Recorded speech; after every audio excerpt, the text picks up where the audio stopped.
এই ধরনের সাদামাটা তরকারি কিন্তু শরীরের জন্য অনেক বেশি ভালো। সবসময় ভুনা বা ঝাল জাতীয় খাবার, এই গুঁড়া মরিচের খাবার, এইগুলো কিন্তু শরীরের জন্য ক্ষতিকর, অনেক বেশি ক্ষতি, অনেক গ্যাস্ট্রিকের প্রবলেম করে। আর আমরা মাছ তরকারি বা শাকসবজি যেগুলো রান্না করি সবটাতে চেষ্টা করি কাঁচামরিচ বেশি করে রান্না করার জন্য, যাতে ঝালটা একটু বেশি হয়। কিন্তু আমরা গুঁড়ো মরিচটাকে অনেক বেশি অ্যাভয়েড করে চলি, এড়িয়ে চলি, কারণ এটাতে শরীরে অনেক বেশি ক্ষতি। আর আজকে আমি রান্না করেছিলাম শাক ভাজি, অনেক শরীরের জন্য অনেক বেশি ভালো। আর এটা ছিল আমাদের রাতের খাবার। আর আমরা রাতে রান্না করি, রাতে রান্না করে এটা আমরা 2 দিন 1 দিন যা পারি, যেহেতু আমরা জব করি তাই সবসময় পসিবল হয় না রান্না করা।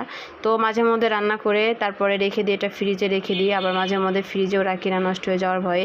তবে ফ্রিজের খাবার কিন্তু শরীরের জন্য অনেক বেশি ক্ষতিকর, যেটা আপনারা যদি কোনো রিজন না থাকে, যে দেখা যাচ্ছে ব্যস্ততা বেশি বা অন্য কোনো পারছেন না, এই সমস্ত ক্ষেত্রে ছাড়া কখনোই সবসময় চেষ্টা করবেন যে এগুলো ফ্রিজটাকে অ্যাভয়েড করার জন্য।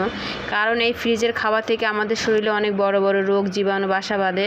যাই হোক, আমি কিন্তু এগুলো খুবই এড়িয়ে চলার চেষ্টা করলেও, যেহেতু আমি ব্যস্ত মানুষ, তাও পারি না, তাও খেতে হয়। তবে চেষ্টা করি শাকসবজিগুলো একটু বেশি করে খাওয়ার জন্য। সবাই ভালো থাকবেন, আল্লাহ হাফেজ।